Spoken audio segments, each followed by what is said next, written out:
and kick off our introductions. My name is Jessica Migler. My pronouns are she, her, and I am the Assistant Director for Transfer at the Minnesota State College and University System. And I will pass it over to my supervisor. Hello, everybody. I'm thinking of the saying, men plan, God laughs. I'm laughing. I'm Marta Mohr. My pronouns are she, her, and I work in the system as System Director for Transfer and Degree Audit Support. Hello, everyone. My name is Carrie Schneider. My pronouns are she, her, hers, and I'm a Senior Research Associate in the Academic and Student Affairs Division within the Minnesota State Colleges and Universities System Office. And hello, I'm Teri Hinds. I am the Senior Director of Strategic Initiatives for Equity 2030 within Minnesota State. And in the interest of time, I'm going to keep us going. So before we begin, we do make a practice of acknowledging the tribal nations on whose land we are working. So this is a statement that was developed by the Minnesota State Equity 2030 Chancellor's Fellows in 2020. Minnesota State acknowledges the land and the tribal nations upon whose land this work is being accomplished. We acknowledge that in the system office, we are on Dakota land. We recognize the Native nations of this region who have called this place home over thousands of years, including the Anishinaabe or Ojibwe, Lakota, Nakota, Ho-Chunk, and Cheyenne. We acknowledge the ongoing colonialism and the legacies of violence, displacement, migration, and settlement that foreground the formation of Minnesota State colleges and universities.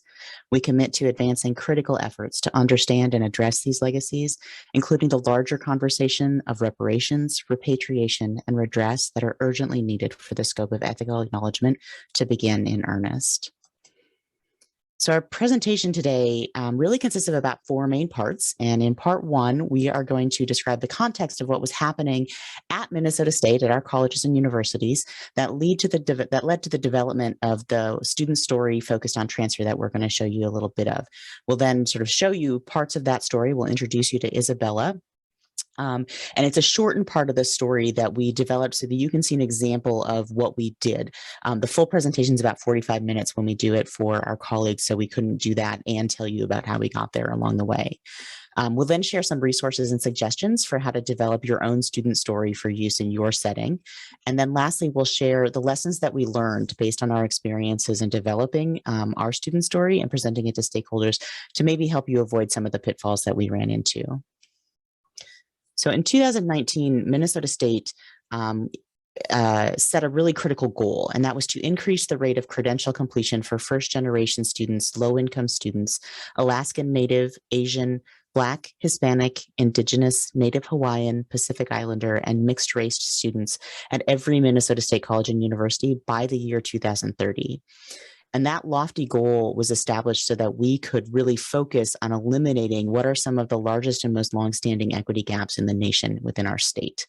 So we are a system of 30 colleges and 7 state universities. We have 30 community and technical colleges and 7 state universities geographically dispersed across the state of Minnesota.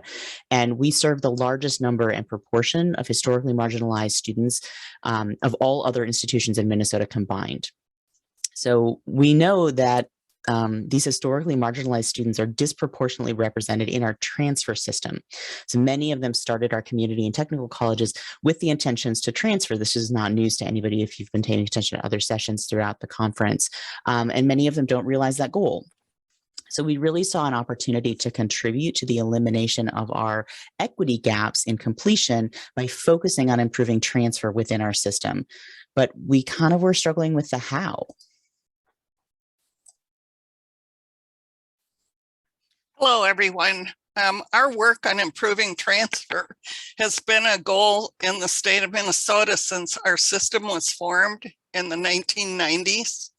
So in that very first iteration of a system bringing together technical colleges, Minnesota State universities, and community colleges was explicitly to improve transfer. So here we are 30 years later. still working on the same issues. So we worked with the University of Minnesota system, the other public system in our state, and developed the Minnesota transfer curriculum. This was a design for the lower division gen ed requirements to help students transfer seamlessly. And that's morphed in many ways. It's kind of grown into a monster only over the past 30 years. So we are taking up the challenge of doing a complete review of our transfer curriculum. And more recently, like the slide says, 2015 to 2020, 21, we've been working on developing and implementing transfer pathway programs in 26 disciplines.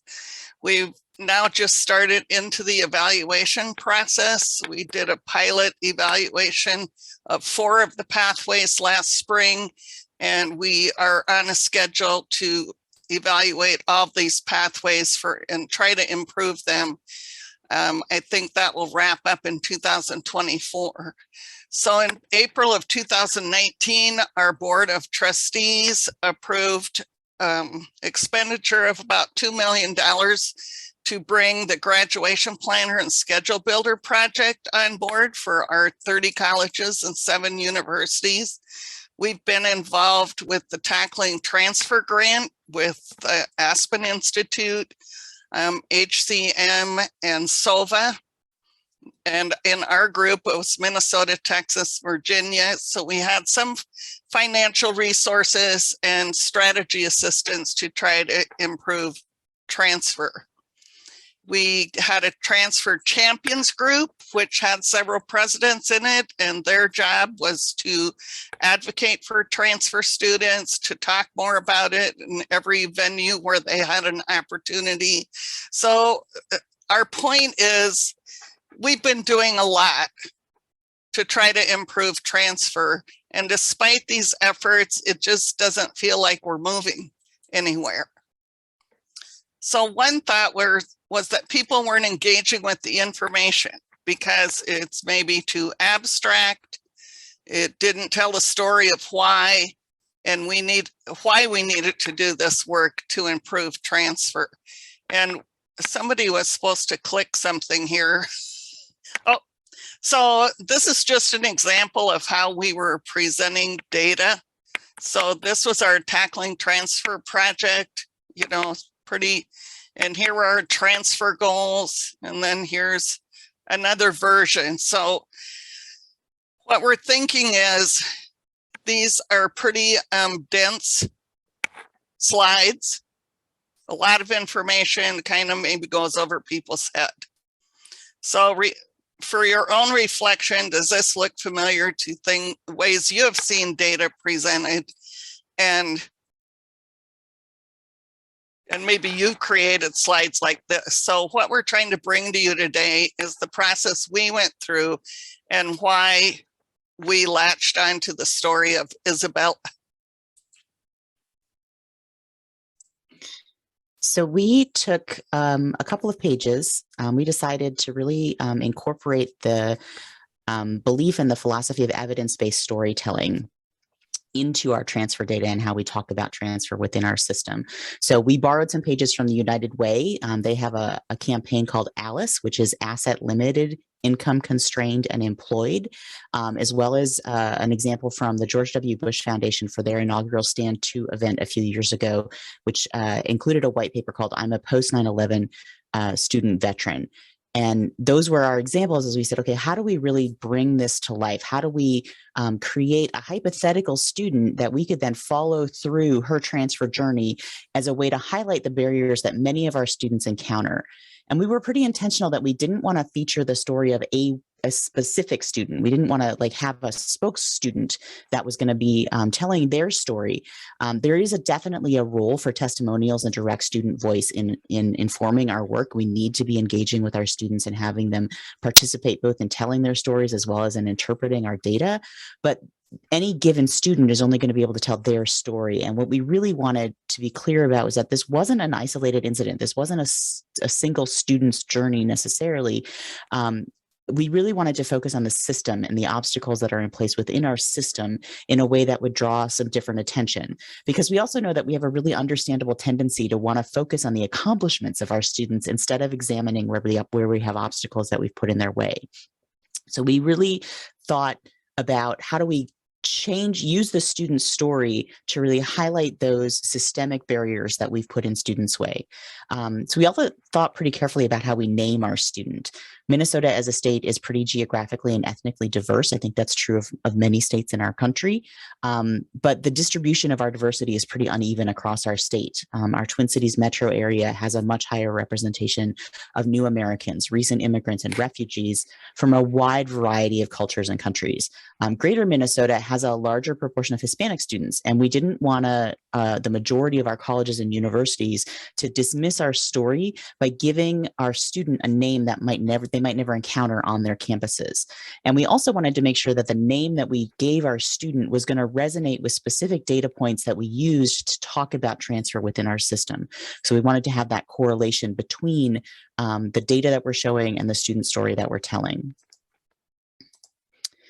So sociologists will tell you that one of the things that inherently makes us human, that makes humans sort of different from other creatures in our world, is that we thrive on stories.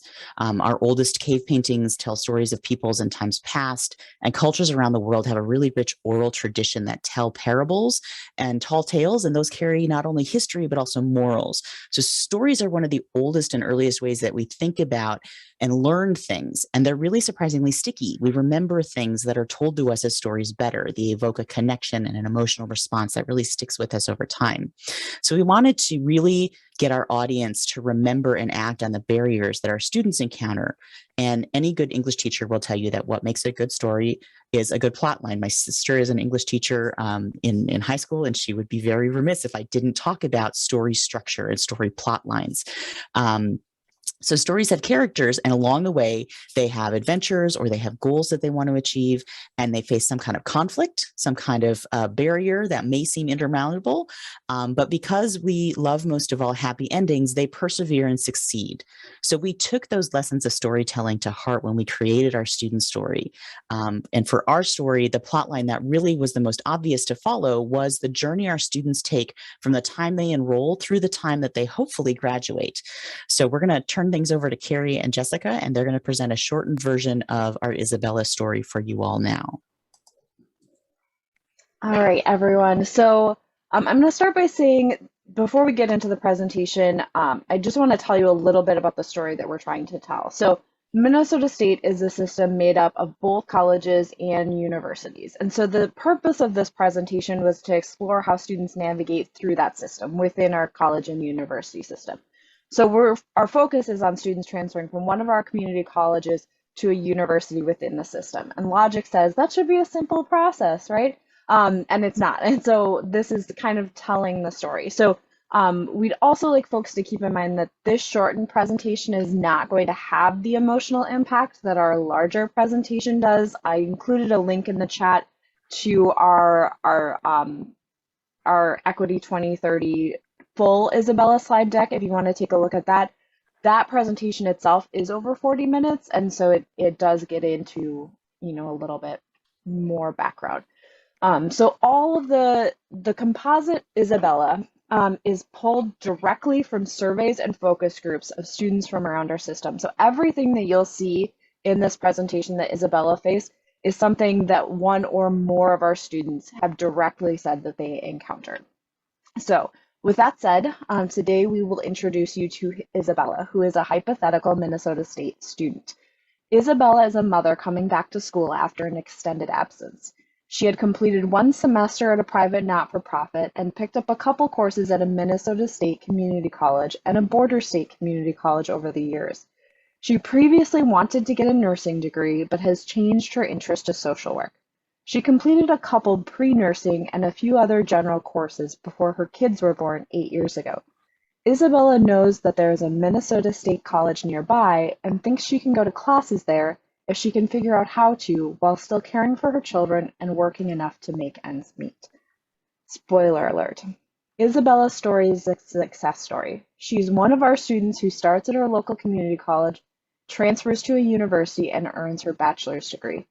It's important to know, though, at the start of Isabella's story that for every Isabella, there are 9 other students within our system with the same hopes that do not succeed. In Minnesota, about 1/4 of fall term new entering regular undergraduate, full-time and part-time Minnesota State college students succeed in transferring to any four-year institution, and that's any four-year institution, not just within Minnesota State system, within 6 years of entry into one of our colleges. Of those students who transfer, about 2 in 5 complete a bachelor's degree within 6 years of college entry. That means that only 10% of entering college students go on to earn a bachelor's degree within 6 years. We should be clear that some reasons this rate may be low is that students' lives don't necessarily mesh with our expected degree completion timelines. Some students may still be chipping away and making progress 1 or 2 courses at a time, and some students enter our colleges without intending to transfer to a university. But that still indicates that we have a problem with helping our students find ways to learn while earning and managing the realities of their lives. What's worse, when we disaggregate those data to focus on the Equity 2030 focus populations, we see even worse outcomes. While similar numbers of students in Equity 2030 focus populations transfer out, fewer of those students go on to earn a bachelor's degree within 6 years of college entry, fewer than the 10% of students overall. Let that sink in for a moment while we go back to Isabella. Isabella feels fortunate to meet some other students who direct her to necessary places to learn more about the social work transfer pathway and let her know that she should talk to her advisor. Unfortunately, Isabella's advisor has a huge caseload, and time only allows the advisor to meet with students for 15 minutes. During this time, Isabella feels rushed and like her advisor just wants to get her out of the office as soon as possible. Isabella visits with her advisor as little as possible. She never learns about her degree audit report or transfer services. In a recent survey and follow-up focus groups of students who had successfully transferred within Minnesota State, advising was a frequent pain point. We also know from conversations with Leadership Council that the complexity of our transfer system is often cited as a reason for low transfer rates. Both of these factors, misaligned transfer processes for each institution and insufficient number of advisors to meet demand, are related.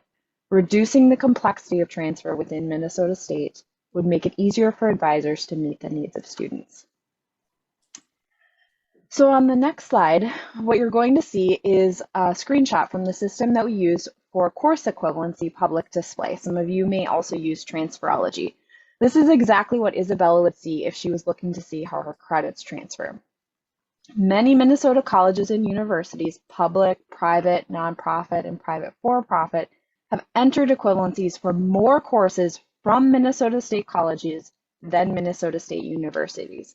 When students load their courses into Transferology, they see a list of which colleges and universities will accept their credits when they transfer.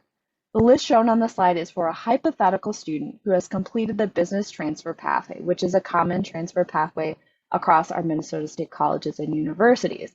And while it's heartening to see 3 of our 7 universities in the top 10, on a typical laptop screen, students have to scroll through 5 pages of institutions before seeing all Minnesota State universities.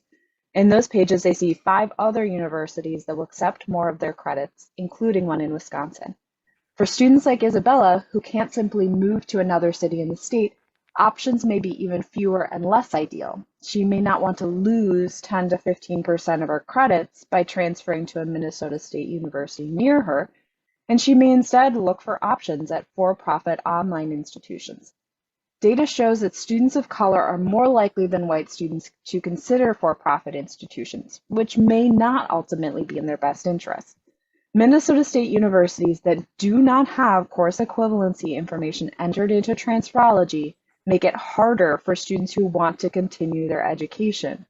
Students like Isabella see that other institutions within Minnesota will accept more of her credits and therefore feel like those other schools will be more welcoming. And this is often borne out when students contact those institutions. Isabella doesn't think she can afford to go to a private school, so she decides to contact an advisor about transferring to a Minnesota State university. After meeting with an advisor at the Minnesota State University, Isabella is disheartened and confused. She feels like the advisor she met with at the Minnesota State University wasn't able to answer her questions about the programs or help her figure out which courses she should take. On the other hand, Isabella is worried that the higher tuition charges at private institutions will mean she'll pay more to complete her degree. She's heard that some online schools aren't as well respected by employers and doesn't want to risk getting a degree that won't help her get a job, so she decides to enroll at the Minnesota State University. Isabella is like many students considering transfer. Most students who transfer out of a Minnesota State college end up enrolling at a non-Minnesota State university, believing, correctly or not, that more of their credits will count at other institutions.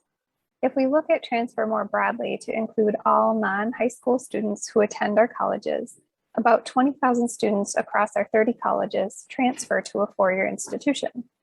2/3 of these students who transfer to a four-year, or about 14,000 students every year, leave a Minnesota State college to enroll at a four-year institution outside the Minnesota State system. Additionally, if we narrow this to include only students who earn an associate's before transferring to a four-year, about 60% enroll at a four-year institution outside the Minnesota State system. As you can see in the chart, it's been this way for a long time. Isabella's classes start at the Minnesota State University, and she is waiting for her financial aid disbursement. Unfortunately, it is less than she was told. She needs to alter her budget and knows there are some days she will need to skip meals so that her kids will have enough to eat. Isabella continues in her courses despite all her struggles. It is almost 2 years since she transferred, and her transfer evaluation is finally complete. Isabella compares her transfer evaluation with another student.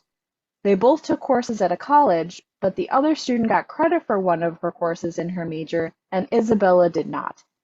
Additionally, Isabella sees that she's retaken a course that eventually counted for the same requirement.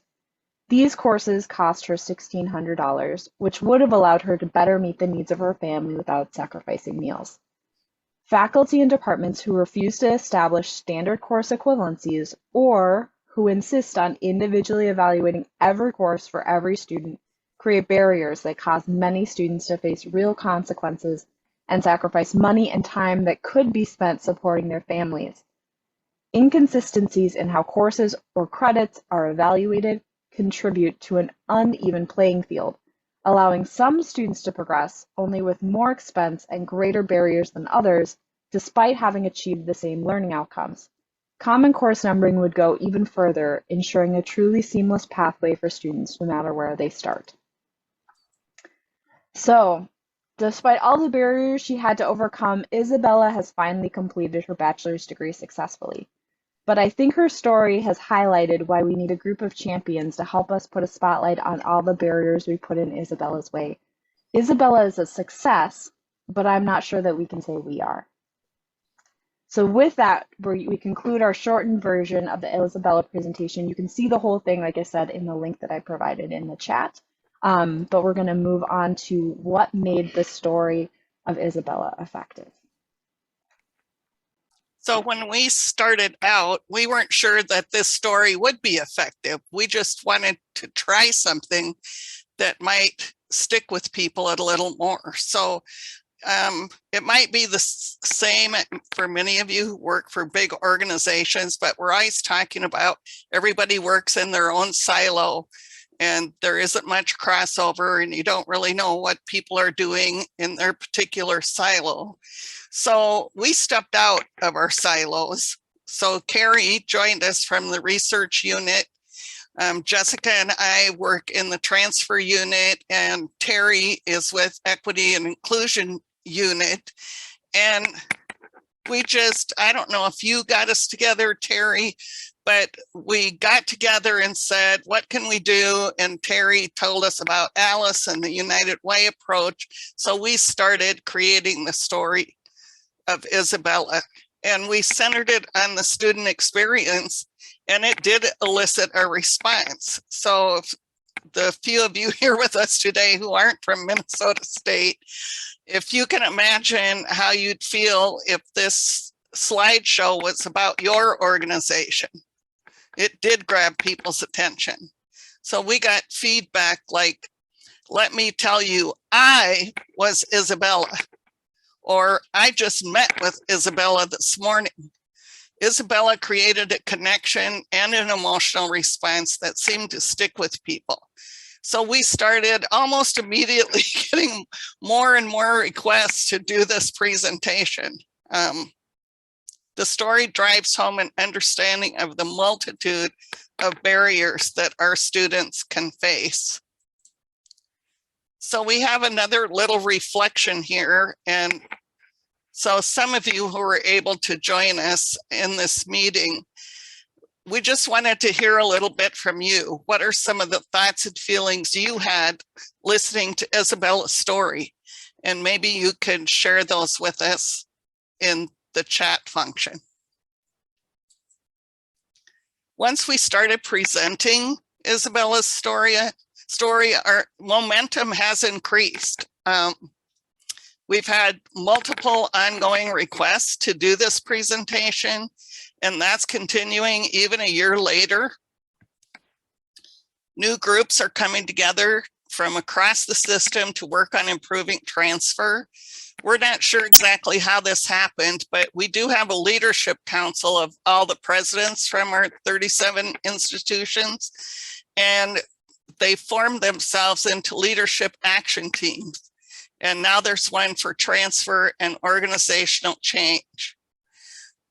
We did hear John Gardner and some of his people from the Gardner Institute present at the NISTS conference last year. So we got resources from our system to buy, I think, 100 copies of the transfer experience. And we are in the middle of a book study that's system-wide with about 100 participants and 12 facilitators. So we're hearing a lot of ideas. And at the end of that, we hope to gather recommendations from people across the system. And what did we learn from this book that we can apply to Minnesota State? And what resources do we need to make that happen? I mentioned earlier, we're evaluating our transfer pathways. And sometimes, even though we're in higher ed, it seems like we kind of run out of steam when it comes to a rigorous evaluation process to really get down to the devil in the details and talk about what can we do to improve things for transfer students. We have 2 faculty unions in our system. And so it's always a tension to try to keep the focus on what is best for our students, what will improve the transfer student experience, rather than what's best for me and my union. And this is something that hasn't happened in 30 years. We got momentum to review and revise the Minnesota transfer curriculum. So up until the last couple of years, you know, people would say, oh my God, we need to review that transfer curriculum, and people would start falling off their chairs and having heart attacks. And I can't say cause and effect from the Isabella presentation, but now what we're hearing is we have to do something.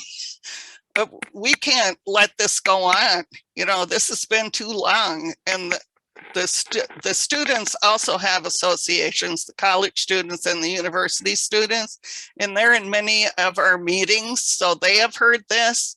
So the College Student Association is proposing to the state legislature this session to review the Minnesota transfer curriculum, to develop common course numbering for our system, and to allow community college baccalaureates. So we will be seeing how this transpires during our current session. I probably talked too long, but you did not. We are totally okay. Since we have Janet's dispensation. So we We started at the beginning, we sort of talked about how we were intentional in creating a story, but I think we've also talked about how we didn't really start there, right? We had a lot of data in our system that Carrie and her colleagues had prepared and presented. We report regularly to the state legislature on our student outcomes.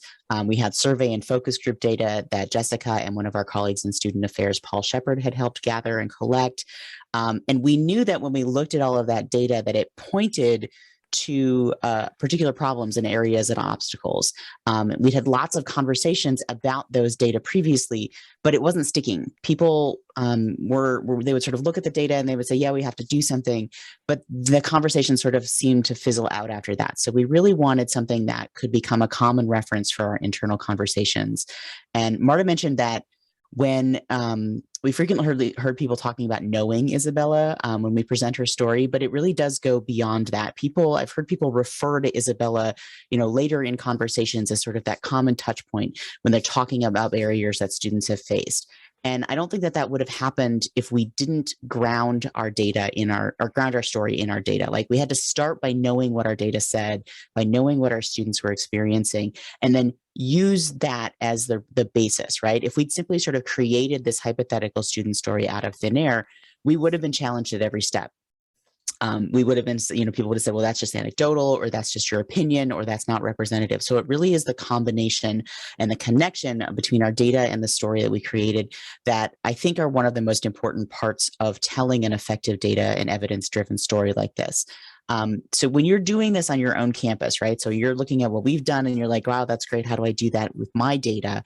You're going to have different stories. So you're going to have different data. You're going to have different patterns. You may have different areas that you want to drive people's attention to. So you're going to also have different audiences. We were speaking to stakeholders within a system. So we have 37 colleges and universities. We were the first group of presentations that we did were to the college and university leaders. But you may be situated within a single institution or even within a single department. And so you're going to have to start by figuring out where your data are. And to do that, you're probably going to need to tap into some campus, some folks on your campus. I would strongly recommend your campus institutional research team. I am a former institutional researcher myself, so I definitely would recommend that you reach out to them. But also, and probably more importantly, talk to your students. Figure out what the themes are and what they're experiencing. And that's going to help you figure out what that plot line, what that storyline for your story should be.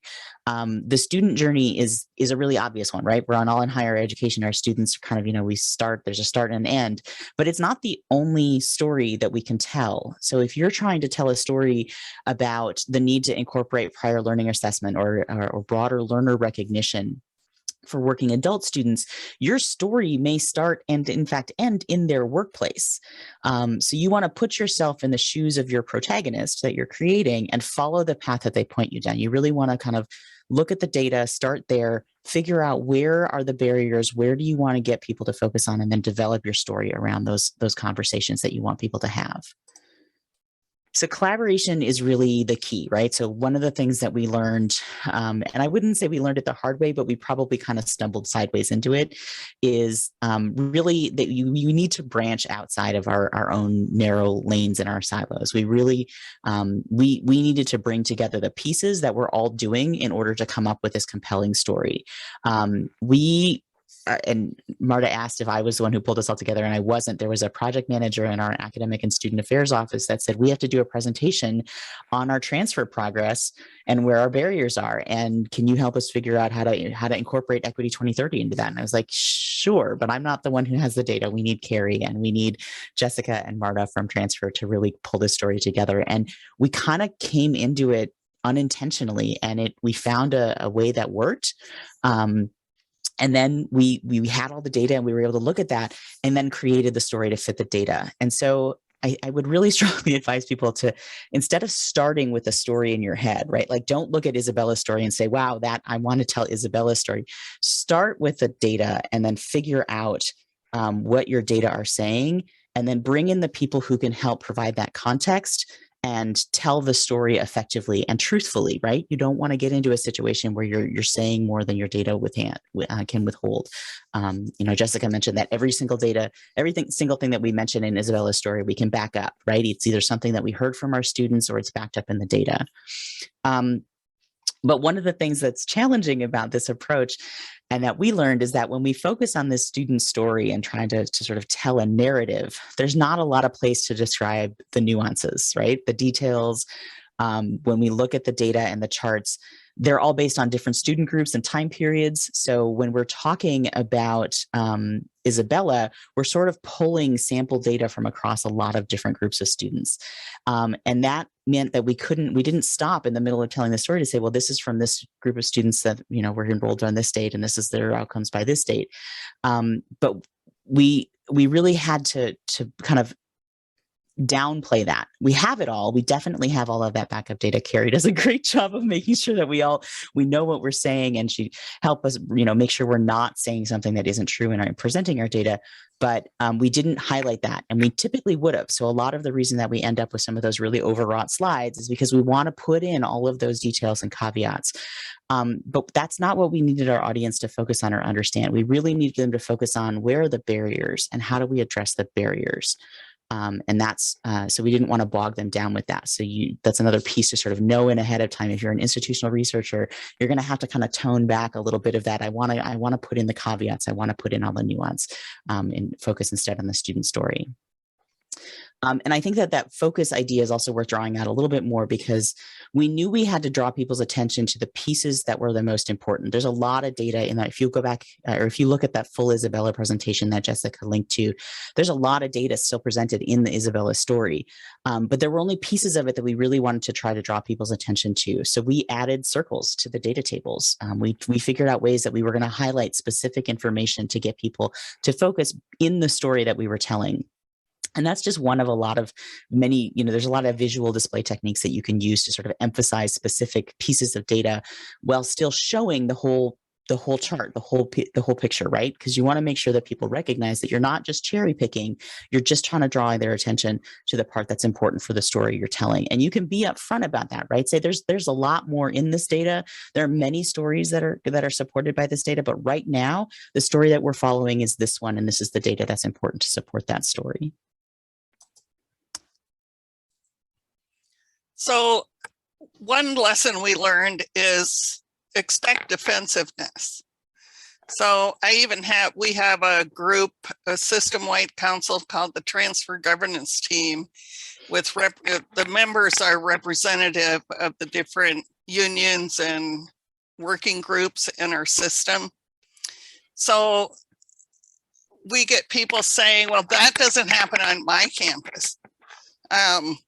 And I'm a good advisor. This isn't really fair to talk about what I do like this. And I take care of my students. We even had a university faculty member on our transfer governance team that accused us of making up the recommendations that we got from the pilot transfer pathways. So when we're evaluating those transfer pathways, we're bringing together 2- and 4-year faculty. And in a system like ours, it's very rare that you ever have an opportunity to meet with faculty and pick their brains. So this is a pretty heavy lift, but when the faculty start getting to know each other and building relationships, they made recommendations. They said we need to look into common course numbering, especially for the required transfer pathway courses for the different disciplines. And so, yeah, we've learned that you'll get pushback, but we weren't thwarted. We went ahead anyway. And I would say one of the things that I don't know if we talked about it earlier, but we purposely didn't use a specific student. Because a lot of times what happens then is that everybody wants to fix that student's problem. Well, that's one student. That student has, ripples across all the institutions. So we purposely said we're not going to use a specific student. And so then I would say the next thing that we learned is that we probably should have said, this is not the experience of every student on every campus, but we're hearing this enough and we're seeing this enough that we can really say that this is about the systems that students experience. That, not every student experiences it, but it's an experience for a large amount of students in our system, and it's having these impacts. Another lesson we learned in presenting the student story of Isabella was that we were met with disbelief about the accuracy of the data and the information presented. There were some people who, I'm sure others have experienced this, who wanted to scrutinize the data rather than address the barriers to transfer. So we also, we found that a lot of people, because we're working in a system, we were presenting to colleagues from, you know, lots of different campuses, and they wanted to know their data, right? So this follows from what Carrie was saying about they want to scrutinize the data. They want to, in some ways, they're doing that because they want to find that they're not that bad, right? Or maybe this story doesn't apply for their campus. So we were able to follow up with the data for each campus. We were able to follow up in some cases with data that they didn't want to see, because some of the bad case examples that we included in Isabella's stories were from their campuses. And that was really challenging, but I think it was really helpful for people to really have to kind of say, okay, so this is an actual student experience, and maybe it's not, you know, representative of every student experience on our campus, but it is a student experience, and so students, they talk to each other. So we have to recognize that, you know, what students experience is really influencing how people think about our systems and our campuses. So that's an important piece, is really just making sure that we could follow up with that individual level campus data for folks, so that they could see themselves in the story, as well as, you know, both the good and the bad.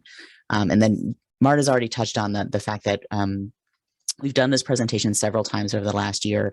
One of the things that I think really helped us get this message out to more people is we were in the time of COVID. We were doing virtual presentations. So we weren't limited to doing this at a conference that only our senior academic and student affairs officers could attend. We were able to then share it with faculty. We were able to present it at multiple conferences without having to do a travel. So that virtual presentation methodology, I think, really helped us get the word out much more broadly than we would have been able to if this had been sort of a past, what we had done in the past in terms of presenting information for that.